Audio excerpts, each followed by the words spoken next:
Hi welcome to village Siri cooking. ఈ ఛానల్ని ఆదరించిన ప్రతి ఒక్కరికి మా హృదయపూర్వక నమస్కారములు. ఇవాళ చాలా అంటే చాలా మంచి రెసిపీతో మీ ముందుకు వచ్చానండి. చాలా బాగుంది. ఒక్కసారి ఈ విధంగా చేసి చూడండి. టేస్ట్కు టేస్ట్, ఆరోగ్యానికి ఆరోగ్యం అండి. ఈ విధంగా ఈ ఆకుతోని ఇలా ఫ్రై చేసుకొని తింటుంటే రుచి ఉందండి. సూపర్ అండి. ఈ విధంగా చేస్తే దేనిలోకైనా సరే టేస్ట్ చాలా బాగుందండి.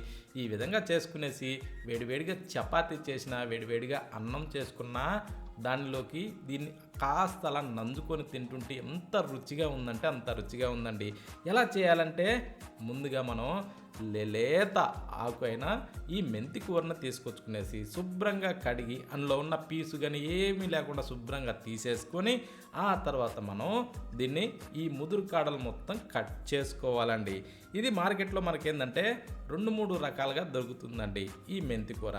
ఒక్కొక్క చోట ఏంటంటే చిన్న చిన్న మొలకలుగా ఓన్లీ 2-3 ఆకులు మాత్రమే ఉండే విధంగా అలాంటి మొలకలు కూడా దొరుకుతాయండి. ఒక్కోది ఇక్కడ ఇలాంటి బాగా పాకానికి వచ్చిన ఆకు కూడా దొరుకుతుంది. నేనైతే ఇలాంటి పాకానికి వచ్చిన ఆకు తీసుకునేసి ఒక పెద్ద సైజు కట్ట తీసుకొని దాన్ని ఈరోజు చేస్తున్నానండి. ఈ విధంగా ఒక పెద్ద సైజు కట్ట తీసుకొని మనం చేస్తే ఏంటంటే మన ఇంట్లో 3 లేదా 4 ఉన్నప్పుడు వాళ్ళకి సరిపోయే విధంగా ఇది వస్తుందండి. ఓకేనా. ఇప్పుడు దీన్ని ఈ టైప్లో చిన్న చిన్న ముక్కలుగా కట్ చేసి ఒక ప్లేట్లోకి అయితే వేసుకోవాలి. అదే చిన్న చిన్న కట్టలుగా కానీ దొరికినాయి అంటే లేత ఆకులు, చిన్న మొలకలు, అవి ఒక 3-4 కట్టలు అయితే కాబడుతుంది. ఓకేనా. ఇప్పుడు దీన్ని ఈ విధంగా కట్ చేసేసి దీన్ని పక్కన పెట్టేసుకోవాలి. కానీ ముందే కడగాలండి, కట్ చేసిన తర్వాత కాదు. ఇప్పుడు స్టవ్ ఆన్ చేసి ఒక ప్యాన్ పెట్టి ఒక గంటి ఆయిల్ వేసుకొని దాంట్లో వేరుశనగపప్పులు అండి ఒక 3-4 టేబుల్ స్పూన్లు వేసుకొని ఆ తర్వాత ధనియాలు 1 టేబుల్ స్పూను, వెల్లుల్లిపాయలని ఇలా మీద ఉన్న పొట్టు తీసి అందులో వేసుకునేసి కాస్త అలా ఎర్రబడనివ్వాలండి. ఈ టైప్లో ఏంటంటే సన్న మంట మీద బాగా ఇలా మంచి కలర్ వచ్చేంత వరకు ఎర్రబడనిచ్చి ఆ తర్వాత జీలకర్ర వేసుకోవాలి 1 టేబుల్ స్పూన్. ఇప్పుడు కొత్తిమీర అండి కొంచెం కాడల టైప్ ఉండేదాన్ని తీసుకోవాలంటే కొంచెం ఆకులు తక్కువగా ఉండాలి, కాడలు ఎక్కువగా ఉండాలి. ఆ టైప్లో తీసుకునేసి ఇలా బాగా వేగనిచ్చుకోవాలండి. ఓకేనా. ఈ కొత్తిమీర ఇవన్నీ కూడా ఇలా బాగా కరిగిపోయి మెత్తబడేలాగా ఈ టైప్లో మనం బాగా ఫ్రై చేసుకోవాలి.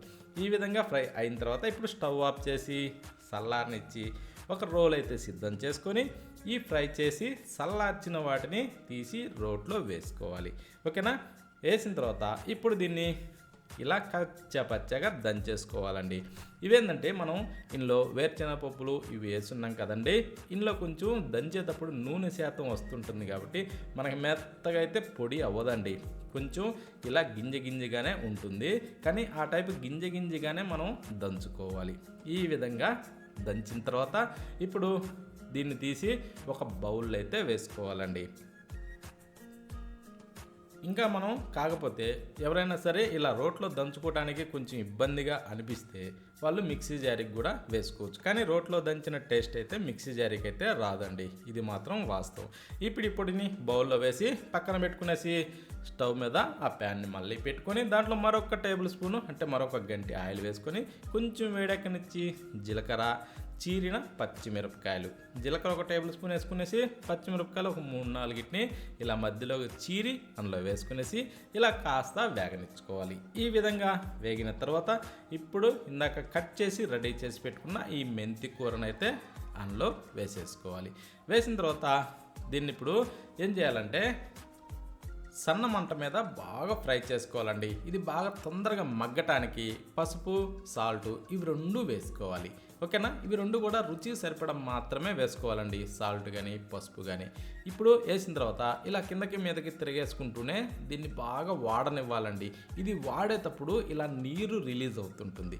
ఇలా నీరు రిలీజ్ అయినప్పుడు ఇందులోకించి పసురు వాసన టైపు కొంచెం స్మెల్ లైట్గా వస్తుంటుందండి. మళ్ళీ ఆ నీరు మొత్తం పీల్చుకున్న తర్వాత ఆ స్మెల్ అన్నది పూర్తిగా వెళ్ళిపోయి మంచి మధురమైన వాసన వస్తుంటుంది. ఆ టైపు వచ్చేంత వరకు ఫ్రై చేసి ఇప్పుడు గ్రైండ్ చేసిన ఆ పొడిని దీంట్లో వేసేసుకోవాలి. వేసిన తర్వాత దీన్ని కూడా సన్న మంట మీదనే ఇలా తిరగేసుకుంటూ ఒక 2 నిమిషాల పాటు అయితే దీన్ని కొంచెం వేగనిచ్చుకోవాలండి. ఓకేనా. ఒక 2-3 నిమిషాల పాటు సన్న మంట మీద ఇలా మూత పెట్టి ఇలా ఉడికించుకోవాలి, ఇలా ఫ్రై చేసుకోవాలి. ఈ విధంగా బాగా ఫ్రై అయిన తర్వాత అది సన్న మంట మీదనేనండి హైలో మాత్రం మంట పెట్టద్దు, ఎందుకంటే మాడిపోద్ది. ఓకేనా? ఈ టైప్లో ఏంటంటే మంచి గుమగుమలాడుతూ రావాలి అంటే సన్న మంట మీదనే ఫ్రై చేసుకోవాలి. ఈ విధంగా బాగా ఫ్రై అయిన తర్వాత ఇప్పుడు ఇంకేముందండి, ఇంతేనండి. చాలా అంటే చాలా ఈజీ అండి దీన్ని చేయడం, కానీ టేస్ట్ మాత్రం సూపర్ అండి. వేడి వేడిగా అన్నం చేసుకున్న చపాతీలోకైనా సరే ఇంకా చాలా బాగుంటుందండి. ఓకేనా? ఈ విధంగా చేసుకునేసి ఇంకా సాంబార్ చేసిన, రసం చేసుకున్న, పచ్చడి చేసిన, పప్పు చేసిన, ఏది చేసినా దాని పక్కన ఇది కాస్త వేసుకునేసి అలా అదొక ముద్ద తింటూ దీన్ని కాస్త తీసుకొని నంజుకుంటూ తింటుంటే ఆ రుచి ఉందండి. ఎంత బాగుందంటే అంత బాగుందండి. కనీసం వారంలో ఒక్కసారైనా సరే ఇలాంటి ఆకుకూరలు కంపల్సరీ తినాలండి. ప్రతి ఒక్క మనిషి కూడా కంపల్సరీ తిని తీరాలండి. ఓకేనా? మరొక వీడియోతో మళ్ళీ కలుద్దామా?